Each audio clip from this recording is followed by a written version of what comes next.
தேவனுடைய செய்தி என்பது உலகம் முழுவதும் போகணும். நம்ம மட்டும் கேட்கறதில்ல. நாம் ரட்சிக்கப்படுவதற்கு யார் காரணம்? உலகத்துல நமக்காக ரத்தம் சிந்தினது யாரு? அப்போ நமக்கு ரட்சிப்பு யாரால கிடைக்கிறது? யாரு ரத்தம் சிந்தினா? உலகத்துல பாத்தீங்கன்னா கோயில் குளங்கள்ல போய் பலி செலுத்துக்கிறாங்க. இதெல்லாம் எங்க இருந்து வந்தது? பைபிள்ல சொல்லப்பட்டிருக்குது. ரத்தம் சிந்துதல் இல்லாமல் பாவ மன்னிப்பு இல்லை என்று வேதம் சொல்லி இருக்கிறது. அந்த காலத்திலே பலியிடக்கூடிய காரியங்களை ஆண்டவர் நியாயப்பிரமாணத்தின் மூலமாக லேவியர்களுக்கு கட்டளையிட்டு இருந்தார். அதுதான் முதல்ல சம்பவம் நடந்தது. உலகத்தில் நடந்த சம்பவங்கள் அதுதான். இன்னைக்கு பாத்தீங்கன்னா அதுல இருந்து திருடி களவாடி அதுல இருக்கக்கூடிய வார்த்தைகளை எடுத்துக்கொண்டு நீங்க உலகத்துல என்ன பண்றாங்க? பலிகளை செலுத்தி கொண்டு இருக்கிறார்கள். ஆனா அந்த பலியெல்லாம் என்ன அப்படின்னு கேட்டீங்கன்னா அதெல்லாம் இந்த பாவத்துக்கு பரிகாரம் ஆகும்னா ஆகாது. இயேசு பூமியிலே ரத்தம் சிந்தி நம்மை என்ன பண்ண மீட்டார் என்று நாம் பார்க்கிறோம். ஆண்டவரா இயேசு கிறிஸ்து மூலமாக தான் ரத்தம் சிந்தி மீட்கப்பட்டது. அவர்தான் நம்மளுடைய மீட்பு, அவர்தான் நம்மளுடைய ரட்சகர். அந்த மீட்பரை நாம் இந்த நாட்களில் அறிந்து கொள்ள வேண்டும். உலகத்துல நிறைய இந்த இயேசு கிறிஸ்துவானவர் இந்த பூமியிலே வருவதற்கு முன்பதாக வேதத்திலே அவர் குறிக்கப்பட்டிருந்தார், எழுதப்பட்டிருந்தார்.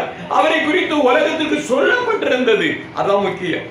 உலகத்துல நிறைய கடவுள்கள் கர்த்தாக்கள் நிறைய இருப்பாங்க, ஆண்டவமார்கள் நிறைய இருப்பாங்க, பிரபுக்கள் நிறைய இருப்பாங்க, பெரிய பெரிய என்ன சொல்லுவாங்க சித்தர்கள் நிறைய இருப்பாங்க, எல்லாரும் இருப்பாங்க. ஆனா யாராலையும் ரட்சிப்பை கொடுக்க முடியாது. ரட்சிப்பை கொடுப்பதற்கு இந்த உலகத்திலே ஆண்டவராய் இயேசு கிறிஸ்து முன்குறிக்கப்பட்டவராய் இருந்தார். வேதத்தை எடுத்து நாம் வாசிக்கும் 1 பேதுருடைய புத்தகம் 1ஆம் அத்தியாயம் 20ஆவது வசனத்தை நீங்கள் வாசிங்க. அவர் உலக வானமும் பூமியும் கிடையாது ஐயா, சூரிய சந்திரன் கிடையாது, உலகமே படைக்கப்படல, எதுவுமே இல்லாத காலத்திலேயே உலக தோற்றத்திற்கு முன்னே இவர் குறிக்கப்பட்டிருந்தார். அப்போ உலகத்துல நடக்கக்கூடிய இந்த சம்பவங்கள் அனைத்தையும் யாருக்கு தெரியும்? ஆண்டவருக்கு தெரியும். அந்த யெகோவா தெய்வத்துக்கு தெரியும். இந்த உலகம் படைக்கப்படுகிறதுக்கு முன்பதாகவே இந்த பூமி படைக்கப்படும் போது என்ன நடக்க போகிறது, அப்ப நடந்தது வேதத்திலே சொல்லப்பட்டிருக்குது, நடக்கிறது சொல்லப்பட்டிருக்குது. நாளைக்கு நடக்க போகிற நிகழ்வுகளை வேதம் கற்றுக் கொடுத்திருக்கிறது. உலகம் தோன்றுவதற்கு முன்பதாக இயேசு பூமியிலே வருவார், வந்து பூமியிலே இந்த பாவத்திற்காக அவர் மரிப்பார் என்பது அன்றைக்கே தீர்மானிக்கப்பட்டது. உலகம் கிடையாது, ஒண்ணும் கிடையாது, மலைகள் கிடையாது, வானம் கிடையாது, பூமி கிடையாது, சமுத்திரம் கிடையாது, நட்சத்திரம் கிடையாது, சூரியன் ஒண்ணுமே இல்லாத காலத்திலே இயேசு பிறப்பார் என்பது பரலோகத்திலே ஆண்டவர் தீர்மானித்திருந்தார், எழுதியிருந்தார். அப்ப இந்த கையில இருக்கக்கூடிய பைபிள் என்னது? இந்த பைபிள் என்னது? உங்க கையில இருக்கிறதெல்லாம் ஜெராக்ஸ் காப்பி மாதிரி தான். பரலோகத்திலே வைத்திருக்கப்படி எழுதப்பட்டிருக்கிற அந்த புத்தகம் மேல இருக்குது, மாஸ்டர் காப்பி அங்கே இருக்குது. அவர் பூமியில வந்து அவர் மரிப்பார் என்கிறது பரலோகத்தில் எழுதப்பட்டிருக்கிறது. அதன்படியாகத்தான் இந்த புத்தகம் பரலோகத்தில் எழுதப்பட்ட பிறகுதான் நம்ம கையில கிடைச்சிருக்குது. புரியுதுங்களா உங்களுக்கு? அல்லேலூயா. இது சும்மா வரல, மனுஷனால எழுதப்பட்ட புத்தகம்னு நினைக்காதீங்க. இது பரலோகத்துல தேவன் அங்கே எழுதப்பட்டிருக்க வார்த்தையே பூமியில பரிசுத்தவான்களுக்கு வெளிப்படுத்தி இது ஆண்டவர் நமக்கு என்ன பண்ணி இருக்கிறாரு, இந்த உலகத்துல கையில கிடைக்கும்படியாக. இது என்னுடைய வார்த்தைப்பா, நான் பரலோகத்தில் எழுதி வச்சிருக்கிற மாஸ்டர் காப்பி இதுதான், அதுல இருந்து நான் உங்களுக்கு இதை பூமியிலே கொடுத்திருக்கேன் சொல்லி இருக்கிறாரு. அப்போ பூமியிலே நடக்க போகிற காரியம் அவருக்கு தெரியும். நீங்க ரட்சிக்கப்படுவீங்களா இல்லையான்றதும் அவருக்கு தெரியும். உங்க பேரு அங்க எழுதப்பட்டிருக்கா அது தெரியும் ஆண்டவருக்கு. அப்போ தேவனுடைய மகிமையை இந்த நாட்களிலே, அவருடைய மகத்துவத்தை இந்த நாட்களிலே, அவருடைய ஆச்சரியமான காரியங்களை இந்த நாட்களிலே, இந்த உலக தோற்றத்துக்கு முன்பதாக தேவன் ஏற்படுத்தப்பட்ட ஒரு காரியம் தான் இயேசு கிறிஸ்து பூமியிலே வந்து மரிக்கிற காரியம். அவர் நமக்கு ரட்சகர் என்கிறதை அன்றைக்கு தீர்மானப்பட்டு எழுதப்பட்டிருக்கிறதை பார்க்கிறோம். வாசிங்க. அவர் உலகம் தோற்றத்திற்கு முன்னே குறிக்கப்பட்டவராய் இருந்து தமது மூலமாக தேவன் மேல் விசுவாசமாய் இருக்கிறேன் உங்களுக்காக இந்த கடைசி காலங்களிலே வெளிப்பட்டார். ஆண்டவருடைய நாமத்துக்கு ஸ்தோத்திரம். இயேசுவானவர் வெளிப்பட்டாரு. இயேசு யாரு தெரிய மாட்டேங்க ஜனங்களுக்கு. ஏதோ ஒரு மனுஷன் சொல்லிட்டு இருக்காங்க. ஆண்டவர் என்ன சொன்னாரு? ஆபிரகாம் உண்டாவதற்கு முன்பதாகவே அவன் என்ன பண்ணா? அவன் உண்டாவதற்கு முன்பதாகவே நான் இருக்கிறேன் என்று சொன்னாரு. ஆண்டவர் ஏசப்பா இருந்தாரா இல்லையா? ஆபிரகாம் தோன்றுவதற்கு முன்பதாகவே யார் இருந்தா? இயேசு இருந்தாரு, ஆண்டவர் இருந்தார். ஒரு காரியம், பூமியில இன்னும் நிறைய குழப்பவாதிகள் இருக்காங்க, குழம்பிக்கிட்டு இருக்காங்க.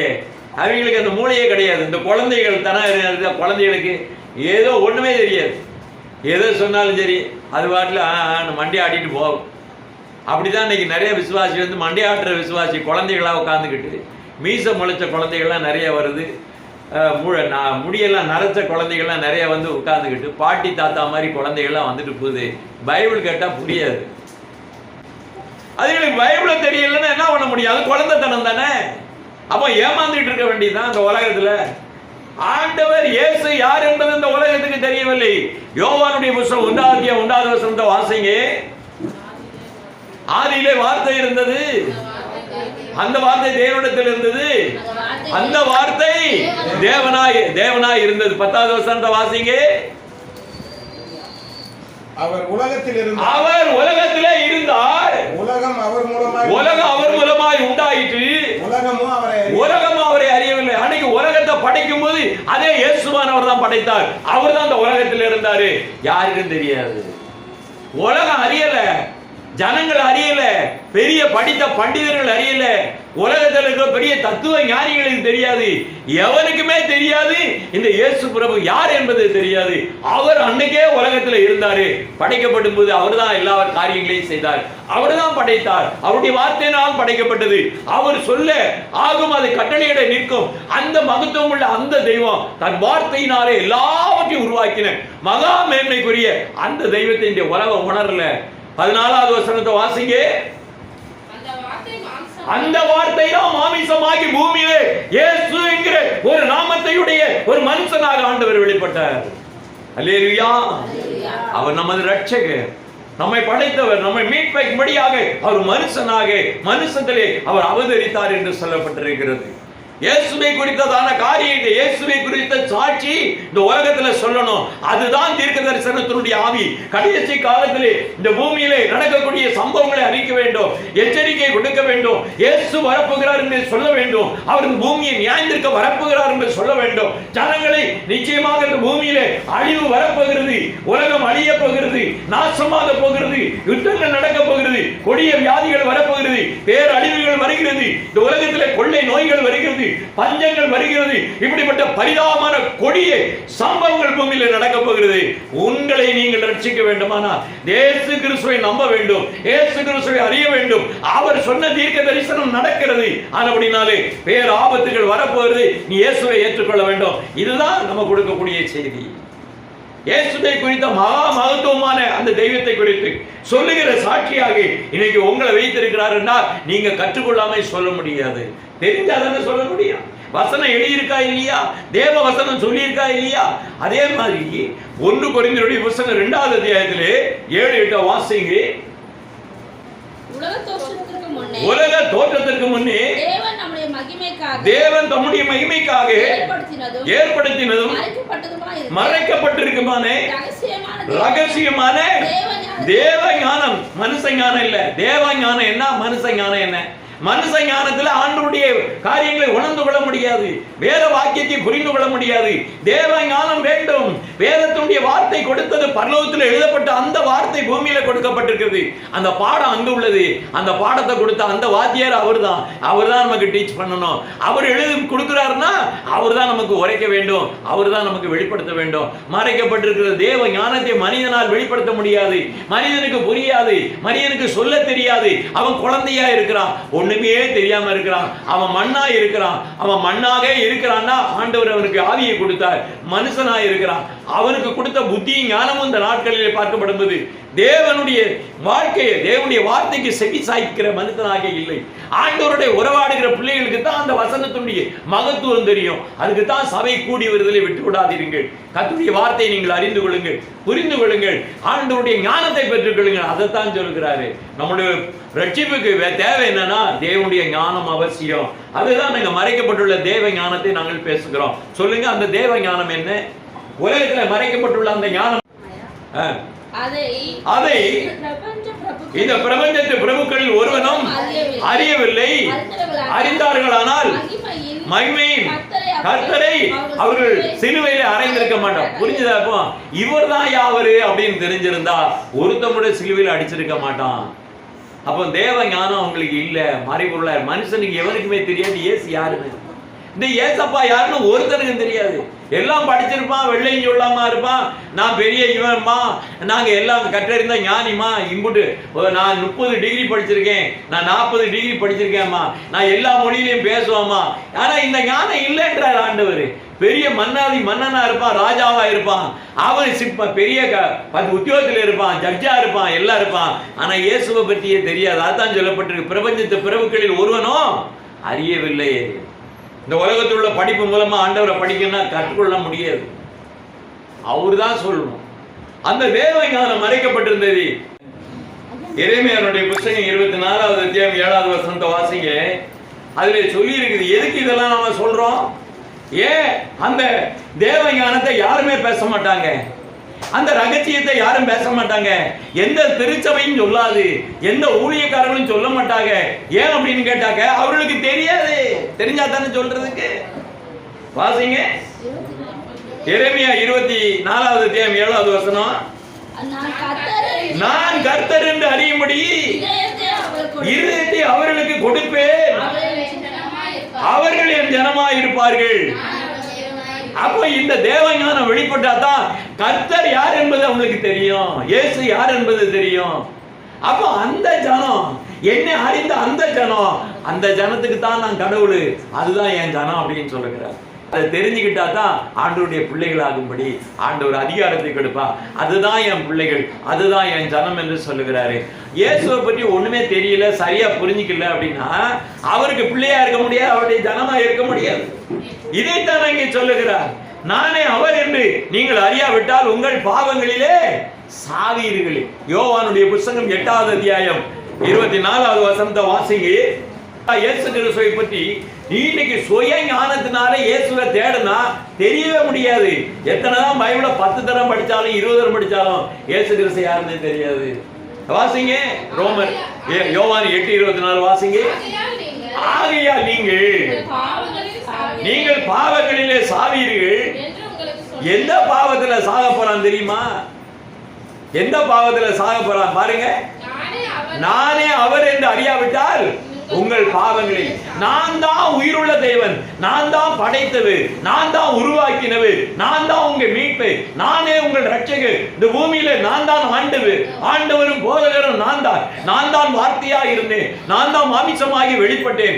ஆதியிலே இருந்தவர் நான் தான், இருந்தவரும் இருக்கிறவரும் வருகிறவரும் நான் தான், முன்னினவர் நான் தான், பிந்தினவர் நான் தான் அந்த கர்த்தர் என்பதை இந்த வசனத்தின் மூலமாக கர்த்தரை அறியாவிட்டால் அந்த பாவத்திலே செத்து போவாங்க.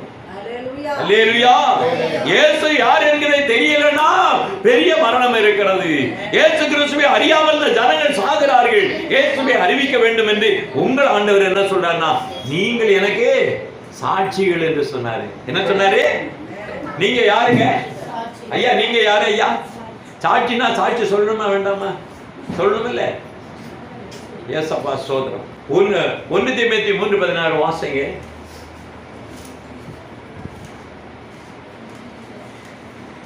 இன்றும் இயேசுவை நாம் புரிந்து கொள்ளாம, நாம் அறிந்து கொள்ளாம எத்தனை தான் பாடம் படிச்சு, எத்தனை தான் பைபிள் படிச்சு பிரயோஜனம் இல்லை. தலைவர் யாருன்னு தெரியணும். அன்பியும் தேவ பக்திக்குரிய ரகசியம் யாவரும் ஒப்புக்கொள்கிறபடி மகா மேன்மையானது தேவன் மாமிசத்தில். யாருங்க பூமியில மனுஷனா வந்ததுங்க? இவருக்கு தேவன் இல்லைன்னு சொல்றதுக்கு இவனுக்கு புரியுதா? அறிவில்லாதவன் சொல்லுவான். ஒண்ணும் புரியாதவன் சொல்லுவான். அவங்க இல்ல என்ன அப்படின்னா ரட்சிக்கப்பட மாட்டாதவர்கள், மிருக குணமற்றவர்கள் கர்த்தரை அறியார்கள். மிருக குணம் இருந்தா இயேசுவை தெரியாது. இயேசுவே தேவன் என்று அறியாமல் போனால் அது பெரிய பாவம். அவர்கள் அழிவார்கள், அவர்கள் இந்த பூமியிலே இருக்க முடியாது. அதான் சொல்லப்பட்டிருக்கு, தேவன் மாமிசத்திலே வெளிப்பட்டார் என்று சொல்லப்பட்டிருக்கிறது. இயேசு யார் என்றால் தேவன், அவர்தான் மாமிசத்திலே பூமியிலே வெளிப்பட்டார் என்று நாம் பார்க்கிறோம். கர்த்தருக்கு ஸ்தோத்திரம் உண்டாவதாக.